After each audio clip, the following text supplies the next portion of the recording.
Hello दोस्तों, स्वागत है आप सभी का हमारे इस यूट्यूब चैनल में। दोस्तों, विचारक और विचार, दृष्टा और दृश्य, अनुभवकर्ता और अनुभव, इस संबंध में कृष्णमूर्ति साहब का बहुत ही एक प्यारा कथन है कि विचारक ही विचार है, यानी कि थिंकर इज द थॉट। अनुभवकर्ता ही अनुभव है, experiencer is the experience, observer is the observed. और इस कथन से वो भली भांति परिचित होंगे जिन्होंने कृष्णमूर्ति की शिक्षाओं को पढ़ा है, जाना है, सुना है, क्योंकि यह बहुत ही उनका प्यारा कथन था, क्रांतिकारी वचन था। लेकिन पहली पहली बार जब हम इस कथन को देखते हैं, समझते हैं, या बहुत लोग जो सुने भी हैं इस वचन को, उन्हें यह कथन समझ में नहीं आता है कि आखिर कृष्णमूर्ति साहब कहना क्या चाहते हैं। उन्हें बड़ा यह कथन विरोधाभासी लगता है, क्योंकि हम अक्सर खुद को और विचार को हमेशा अलग देखे हैं। दृष्टा और दृश्य को हमने कभी एक जाना ही नहीं है। तभी तो हम कहते हैं कि देखो, यह मेरा विचार है, यह मेरी सोच है, मैंने यह चीज देखा। और उसी तरह दूसरे को भी कहते हैं कि यह फला व्यक्ति की विचार है। यानी कि विचारक और विचार को हम अलग अलग देखते हैं, उसमें एक दूरी रखते हैं। लेकिन कृष्णमूर्ति साहब कहते हैं कि नहीं, विचारक ही विचार है। विचारक कोई अलग चीज नहीं है, उसका कोई अलग पहचान नहीं है। दृष्टा ही दृश्य है। तो यह कथन हमें बड़ा उलझाव भरा लगता है, लेकिन यह बहुत ही क्रांतिकारी वचन है।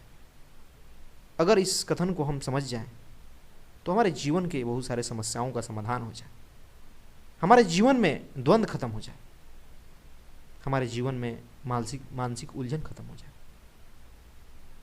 हम सहज हो जाएं, शांति का अनुभव करें और समाज की बहुत सारी समस्याओं का समाधान हो जाए।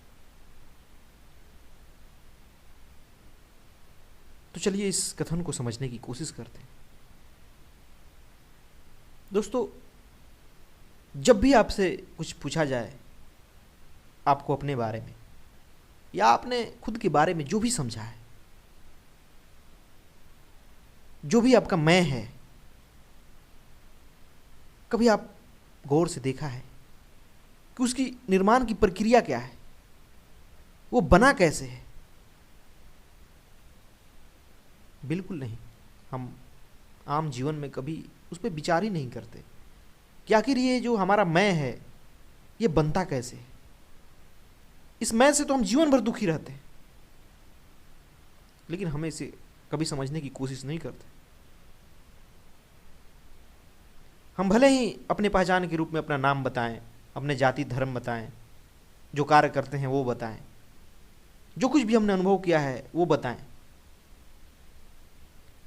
लेकिन क्या ये सब चीजें संस्कारों के सिवा, विचारों के सिवा कुछ है?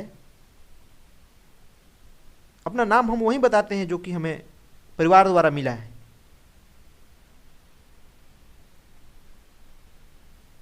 हम अपने जाति धर्म वही बताते हैं जो हमें बचपन से संस्कारित किया गया है। तो क्या वास्तव में वो आपकी पहचान हो गई? लेकिन हम इस दुनिया में उसी को अपना पहचान मानते हैं। तो वह पहचान विचारों के सिवा, संस्कारों के सिवा, अनुभव के सिवा कुछ भी नहीं हुआ। उसी सब से तो आपका मैं बना है। आप गहरा चिंतन करोगे, गहराई से इस बात को देखोगे तो आप जान जाओगे कि यह जो मैं है वह विचारों का पुलिंदा है, विचारों का जमाव है।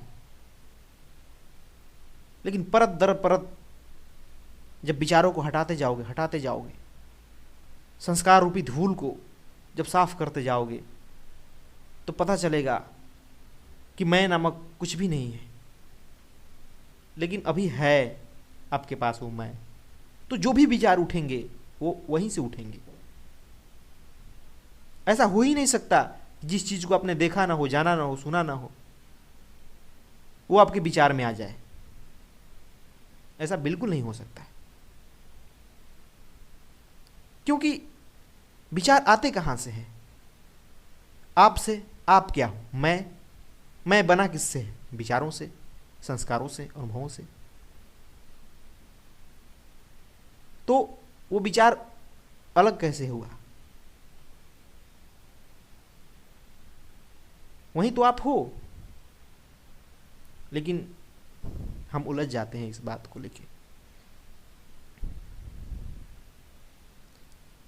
समझने के लिए मैं आपको बताऊं, मान लीजिए कि मैं कुछ अपने पास छिपा रखा हूं और कहूं कि अब बताइए मेरे पास क्या है,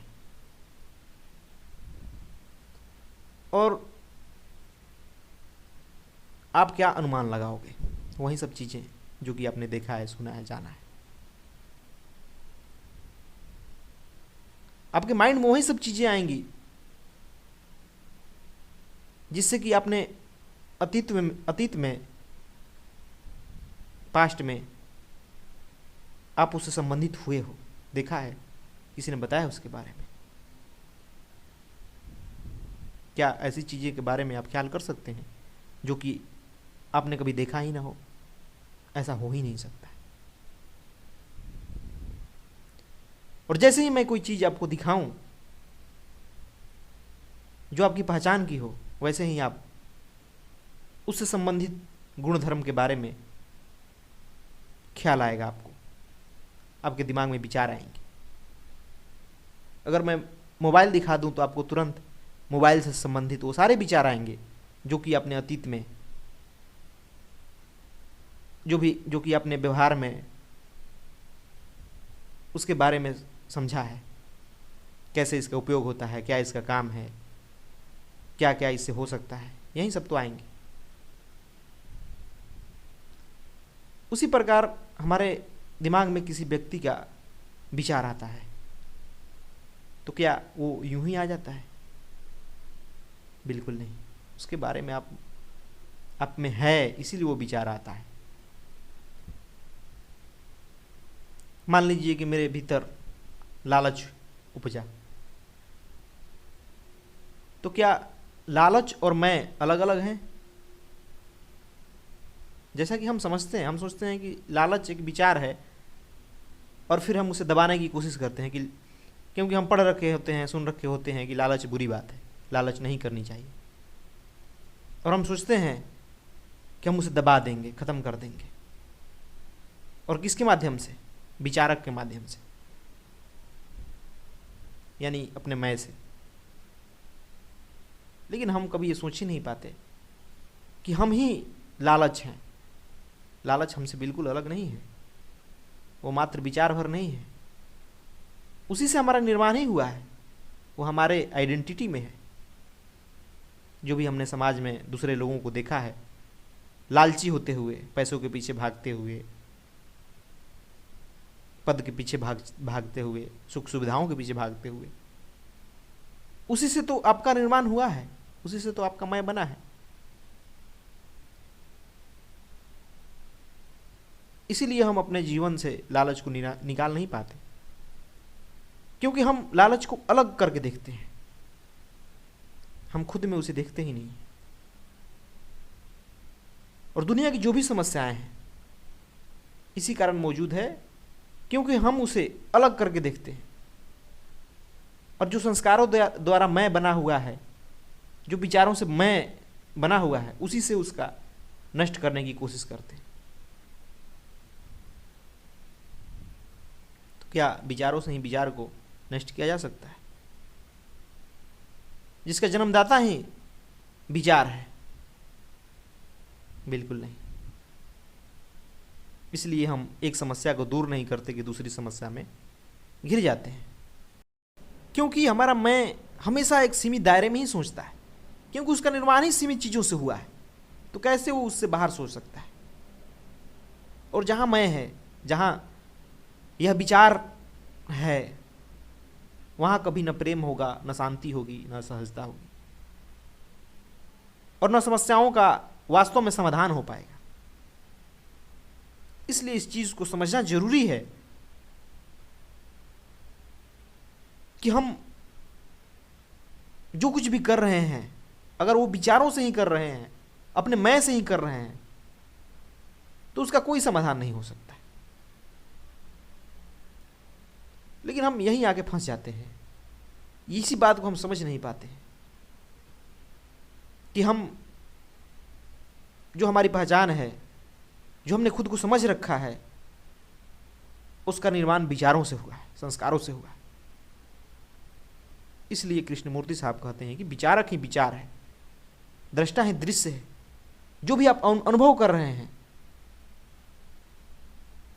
वो पहले से ही आप में है, संस्कारों के माध्यम से, विचारों के माध्यम से।